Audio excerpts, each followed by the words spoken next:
Hello, and welcome to the Fit News Podcast. I am your host, Jen Shaver, and joining me today is tina-nomad. Tina is an amplifier and an actualizer of human potential and the most successful subconscious biohacker and reprogrammer in the world. She has established herself at the forefront of the field of human potential through the upgrading of subconscious mind. Tina is the visionary force steering international clinical hypnotherapy since 2010, emerged as a trailblazer in unleashing the latent power of the human mind.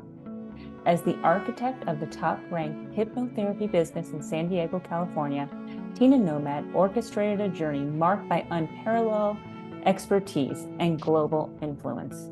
Tina-nomad swiftly claimed the #1 spot in San Diego within the initial years of practice, opening avenues to serve a diverse global clientele. She then diverged from the traditional field of hypnotherapy and, armed with an extraordinary skill set in inner mind sourcing, Tina proudly stands as one of only 2 individuals globally harnessing its advanced tools. This unique mastery serves as an amplifier and actualizer of human potential, enabling her to reprogram and elevate the subconscious mind with an unmatched success rate. Tina's transformative influence spans continents from Dubai to Saudi Arabia, Ireland to Africa, Asia to North America, and various parts of Europe. As an amplifier and actualizer of human potential, she passionately tailors her expertise to individuals, millionaires, and even billionaires. With unwavering confidence emanating from her profound skill set, tina-nomad, apart from her mentor and business partner, stands at the forefront of her field as a subconscious biohacker and globally renowned expert, and an amplifier and actualizer of human potential in a league of her own. Her statistically replicable results in subconscious mind mastery cover an extensive array of areas, including anxiety, depression, trauma, fears, phobia, memory, recall, addictions, capabilities, motivation, focus, habits such as nail biting, confidence and self-esteem, skill improvement, weight loss, medical issues, and much more. Tina, welcome to Fit News today. This is going to be exciting. I'm so excited to have you here. And I'm excited to be here. Thank you so much, Jennifer. It's great to be here today. Yeah, let's get started with exploring the genesis of your journey here, because your journey as a subconscious biohacker and the creator, of inner mind sourcing is truly remarkable. Well, thank you. I can't take credit for the creation of inner mind sourcing. That is my mentor, Patrick Singleton. So I give full credit to him on the genius level of this creation, but I also credit my success to these techniques. Yeah. And I, besides him, the only other person in the world who can use these techniques so successfully. So yes, they're absolutely, astonishing in what they're able to do with the subconscious. Yeah, that's amazing. Why don't we share with the listeners what inspired you to venture into this field and how your personal experience shaped your approach to unlocking, human potential? Well, I mean, that's a great question, because I really do feel like our formative years really shape how we dictate our lives after that, and how our lives really get going, in our later life. So for me, I was born and raised into a very religious upbringing. And so highly programmed, I would say, from before I could speak, you're taught what your beliefs are, what you believe, and, what's true, what's not true. And you have all of your, the entire belief system is set there for you. And I never really got a chance, as nobody does. When we're children, we're taking in our belief system from the world around us, from our authority figures, from our parents, if there's a religious group, our peers, all of that. It's just coming straight in to the subconscious, usually between the ages of 0 and 11. And so I, like anyone, was pretty programmed, and me too, a little more extreme degree, because of the level of religion that I came into and is, maintained for most of my educational life. So then I started to really look at the mind, and university, one of my degrees was psychology. And so then I worked as a counselor for a while. I also, saw counselors myself and saw therapists myself throughout my life to, see about different letting go of different things from my past and moving forward. Counseling, it was a high burnout field for me. I saw a lot of negativity with not a whole lot of, okay, where's the positive end? Where's the positive change? Where's the results? And so I left that field, after a few years and went into the education field in the US and then to Japan.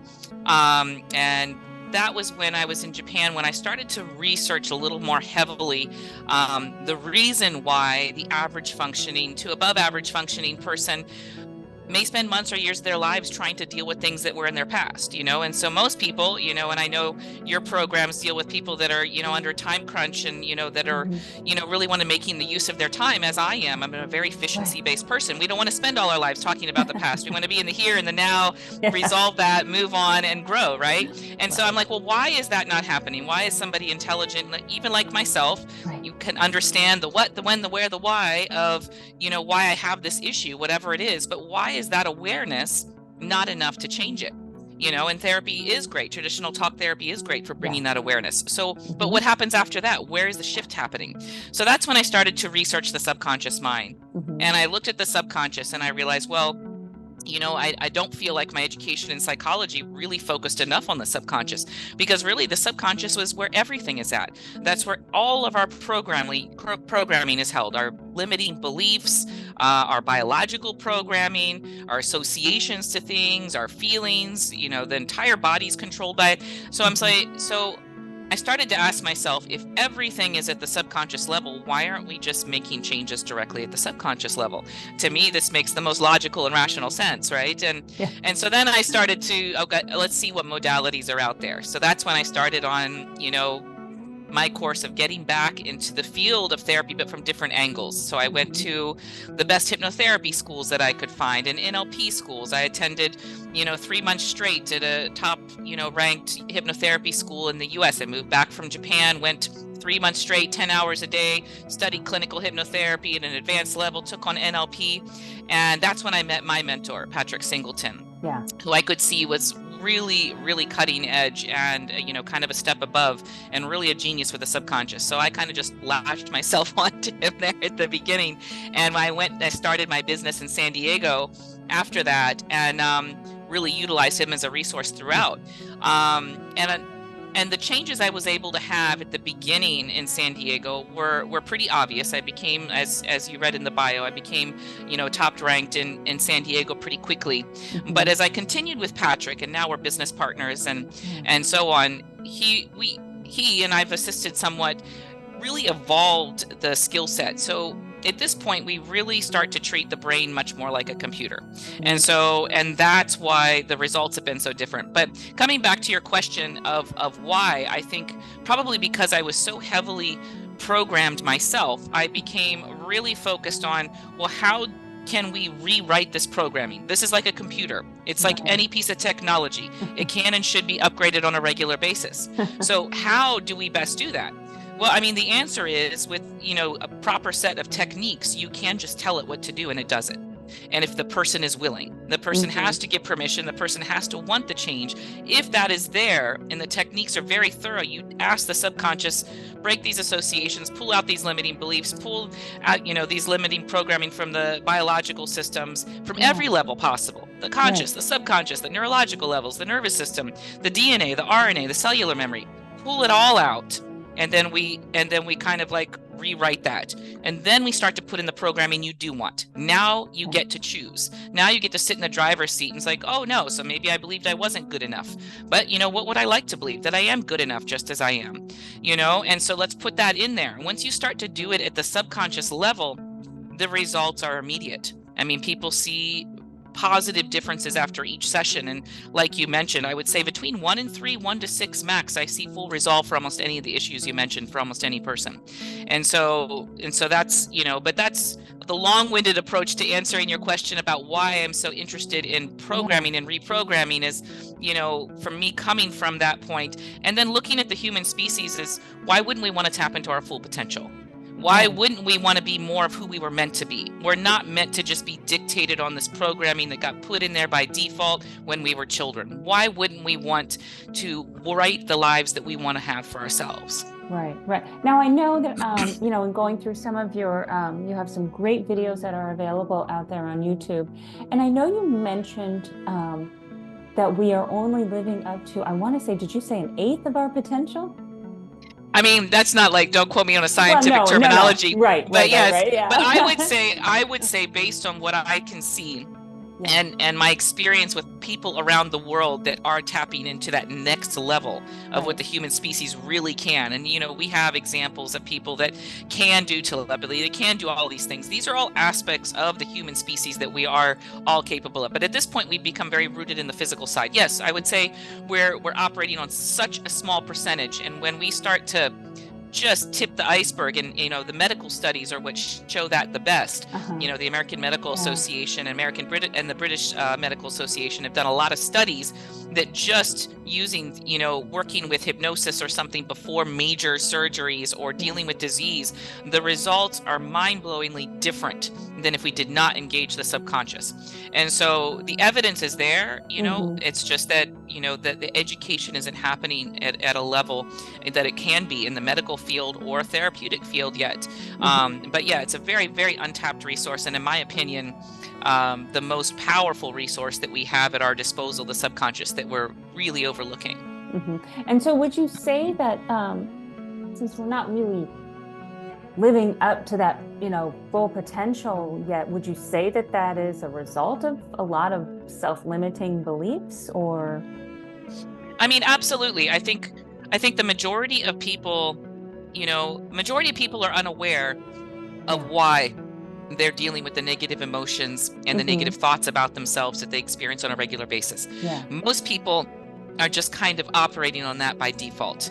And so they may not feel good about themselves, or they may have anxiety on a daily basis and they don't even know why, and everything makes them anxious, and they're just kind of running in this reactionary type of state where life is happening to them all the time. And so instead of for them. But really, once you start to become aware of, like, why am I feeling this way right now? You know, why is this causing me anxiety? Let me trace that back down. If you can really trace it, yeah, it does come back down to limiting beliefs at the core. You know, and those limiting beliefs will dictate your thoughts, your feelings, your behavior, and your results. And so until that programming there at the belief level is changed, then none of the rest in that change, the behavior, the emotions, results, all of that, that's not going to change either. You can't just address the emotion or the behavior without getting at where it's coming from, because there's always an underlying, you know, belief system that's driving it. In other words, it's the root cause, right? It's just like in medicine, we have to get to the root cause of what's causing the medical condition, right? Instead of just throwing a pill, which is the Band-Aid fix, right? We're looking for, the Band-Aid fix is what I feel is still what most, you know, what's happening still, you know, in the medical fields and the therapeutic. We're still coming at it from the outside in without going to, well, where is it? If it's here, let's do this. If we can tell the subconscious to turn on body systems and to address this physiological issue from the subconscious level, I mean, why not do it? And so, you know, because the results show that it's possible. So yeah, I would say absolutely the Band-Aid approach is way too common, and hopefully, you know, we're going to wake up and say, let's just deal with the root cause here. It's most efficient, right? Again, we go back to that time efficiency. You want to get right to the heart of it and move on, you know? Now, I know you mentioned that you can use the inner mind sourcing techniques, particularly in areas of anxiety, depression, and self-esteem. Could you kind of elaborate on how these techniques differ maybe from traditional hypnotherapy and its transformative impact maybe with these, you know, people with anxiety, depression, and, you know, maybe some self-esteem issues? Yeah, and I think those issues are similar to most issues that I would deal with. The difference I would see in most common, you know, hypnotherapy practices is that the differences, and everybody's different, so I'm not going to claim this is what everybody does or doesn't do, but I've been trained in a number of pretty good schools. A lot of it is suggestion based, which means that we're relying on, you're putting somebody in an altered state, trance state, when you or hyped up state or relaxed state. That allows us to access the subconscious mind better. So, hypnosis is an excellent way to access the subconscious mind. But once you're there, what are you doing? What are you doing with the subconscious once the person's relaxed? And so that's really where the results will differ. So if I'm going to do suggestion-based therapy and I'm just going to put in, okay, so maybe you don't believe that you're lovable, or the self-esteem, or you're good enough, or all of these things, and so I'm just going to put in, you are lovable, you're such a great person, you are good enough. I'm going to put in all of these things, this great new programming, over top of the programming that's already there. And so what happens is, the only way to rewrite the old programming with new is tons of repetition if you're not going to just take out the old first. And so there's nobody that's doing that much repetition in order for it to stick. So if you just put in all the new good stuff, but you haven't thoroughly extracted the stuff that's been causing the issue in the first place first, and when I say thoroughly, that's the other reason for the success rate that both Patrick and I have, is that we're doing it from all of those levels that I just mentioned, all of those levels. And I don't know any other practitioner at all that goes after it so thoroughly, from the DNA to the RNA to the conscious, the subconscious, the physiologic, every aspect possible, and then telling the subconscious anywhere else it exists. And it actually knows.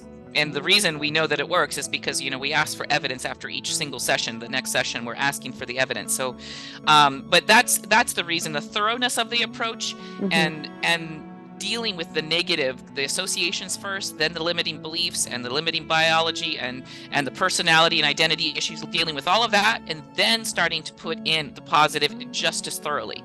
And so that seems to be the magic component, is going after that in such a thorough way, but dealing thoroughly with the negative first before you go with the positive.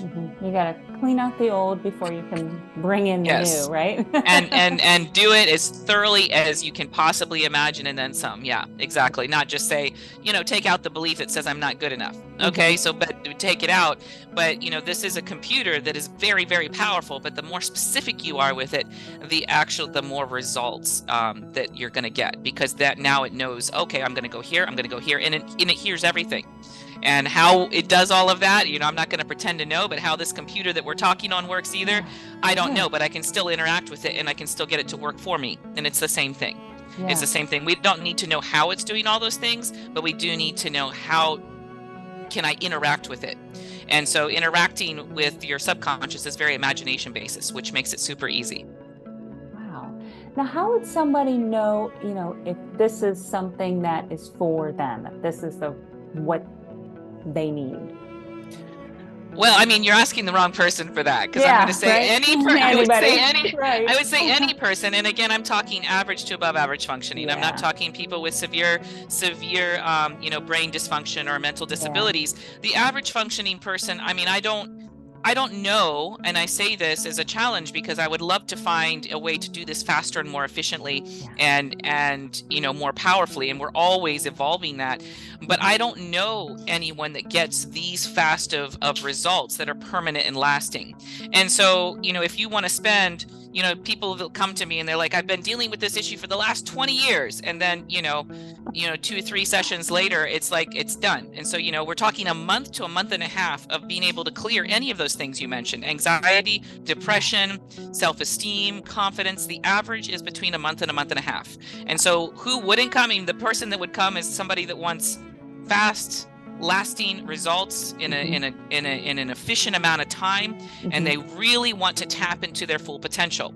And maybe not everybody is. And so the people that really do and say, I know there's a next level to me. I know I'm capable of more. If I didn't have this issue standing in my way from me, tapping into that next level, I would be so much more successful. I'd be much happier. I'd be all of these things if this wasn't standing in my way. And so those are the ideal people, and the people that realize it's not just one thing. there's always something else that's like, okay, if I didn't have this, if I cleared this, then I'm here. If we cleared this, then I'm here. And so me, it's an ongoing growth of maximizing who I am and who I was meant to be. So the ideal client would be one that really wants to see what they're capable of, what they're truly capable of. What's my potential? And not spend, years of my life dealing with the same thing. Let's do it. Yeah. So, yeah. And somebody who's tired of starting over every Monday, right? Exactly. Uh-huh. And so how do you typically work with your clients? So at this point, since the pandemic, like a lot of people, I've gone 100% virtual, especially because, while the initial business that, gave me my, success rate at the beginning was San Diego, with the pandemic, I moved down to Baja, Mexico. I mean, I've personally lived in 10 countries. I've been to 60 plus. And so I'm a bit of a global nomad. But since then, I've been starting up business all over the world. Yeah, nomad. Yeah, people call me nomad, tina-nomad. Yeah. So everything is virtual. I mean, so I can see clients in person in Dubai while I'm there. But if I'm not, your eyes are closed during the process anyways. And so your eyes are closed. You're in a relaxed state. It's, audio is the thing that really matters. I mean, whether you're laying on a couch in front of me with your eyes closed or on your own bed in the comfort of your home, it's really the same, because this is entirely an internal experience. And I've noticed zero difference for any of my clients, and most of my clients actually prefer it. I prefer it because then I can be comfortable in my bed. Yeah. Well, and I would think that, as a client, you would be more comfortable in your own surroundings rather than, even if they come to your office and your office is just, very spa-like and very relaxing, and you have a very, ambient environment, everybody's more comfortable in their own home, right? Yes, exactly. Yeah. And so once, people have a misconception like, oh no, it's different if you're sitting in front of the person. I mean, that's just that's your own belief that will limit your results. That's your limiting belief right there. We'll start with that one. We're going to clear that one out first. Exactly. It doesn't really play into the results at all. And I myself have been doing this, virtually. Patrick and I don't live in anywhere near the same, we've never lived in the same state or most of the time country. So I do all of mine, and the results are, astronomical. And, for the people who, couldn't afford, services like mine, for example, there are audio programs and Zoom programs where we teach Biohack Your Mind, all kinds of things that give people the ability to do it, again, in your own home, the ability to listen or watch or be a part of it. It's all virtual. Everything's virtual right now. It's a virtual world we live in, but, it's really opened up a lot of things. So it's been quite a we wouldn't be here. I'm right? in Ireland right now. And I know. And that's crazy. And you're, in the US, and, we wouldn't be able to do this. And so, it has opened a lot of doors. It's spectacular in a lot of ways. Yeah. Tina, is there anything else that you would like to share with the listeners regarding your program? Sure. I mean, first, I'll say to anybody who's never really thought about, the subconscious mind, is to, just let this conversation be kind of an awareness starter for you, like to start to really look at, okay, so maybe there's some patterns that I need to look at, whenever this happens, I'm reacting this way. Whenever this happens, I'm thinking this, or I'm feeling this, let me start to trace that down and be like, okay, well, why am I always feeling this way? Oh, it's because, I feel this, or I think I'm this, or whatever it is. Start to trace that. And then, I would encourage you to, actually do something to root that out and change it at the subconscious level. And for, people in Jennifer's program, I mean, everybody's about the time, you want motivation, you want to be fit, and it's all about investing your time and efforts into something that really maximizes your potential physiologically, emotionally, mentally, and really tapping into our full potential as a human species. So, I personally have a few different programs. I have an exclusive number of people that I work with one-on-one. And so, and in that program, you can find some of the information about that on subconsciousbiohacker.com. And we also have some audio programs that deal with things like anxiety and confidence and self-esteem and smoking. And there's a number of programs. I think even weight loss is on there. Don't quote me, but and in that, there is also Patrick and I taught our first Biohack Your Mind class. It's like a six week course, you know, like Okay. 3 hours for Yeah. each course. And there's actual subconscious mind upgrade sessions in every single one. The audio Oh. programs are also designed to upgrade your subconscious. Even if it's doing it by audio, we're Mm-hmm. talking directly to your subconscious with your permission. So Mm-hmm. these are highly successful compared to anything else that's really on the market. You know, you want to actually just be on your own time and get some upgrading of your subconscious for a specific issue, or Right. like the Biohack Your Mind class that actually goes after a well-rounded approach. Mm-hmm. That's all available on biohackyourmind.com. And so those are programs that you can buy. Biohack Your Mind, subconsciousbiohacker.com is the personal one-on-one with me. Okay. And we have a special right now going on for that, for one of the first courses we took, with a bunch of freebies that we're throwing in. Oh, wow. And that's an Upgrade Your Mind package that literally just went live this week. So if you want to do that, we're offering super discounted rates with a bunch of freebies. We'll throw in all kinds of, like, learn how to do self-hypnosis, and you get all kinds of little perks and brainwave things and stuff. So, and that's transformation.biohackyourmind.com. transformation.biohackyourmind.com. So once again, subconsciousbiohacker.com, biohackyourmind.com, and transformation.biohackyourmind.com. But I'm sure Jennifer has access to all of that if you need to and ask. all of those, if you are on your walk and you're listening to us, they will all be in the show notes, so you can check the show notes for those links to Tina's programs. Tina, thank you so much for sharing this with our audience. This is a first, and I like to, share new things. And so I'm excited that you had the time to chat. So thank you so much. Yes, thank you. I really appreciate it. As you can see, I'm very, very passionate about really helping people tap into and amplify their human potential. And so I'm really excited to be able to share this wherever I can. And if nothing else, get that as a starter that starts in the mind going, oh, you know what? I think I might be capable of more than I already am. Actually, I know I'm capable of more. So what am I going to do about that? You know, or am I just going to be like this? So, you know, hoping this gives people hope that it's possible and it doesn't take the rest of your life to deal with it, because this powerful tool in our mind, the subconscious, is the most powerful tool I believe is known to humankind. So there's hope. It's real and it's fast. So yeah. Thank you so much, Jennifer. Oh, thank you. And thank you for listening to the Fit News Podcast. We will catch you next time.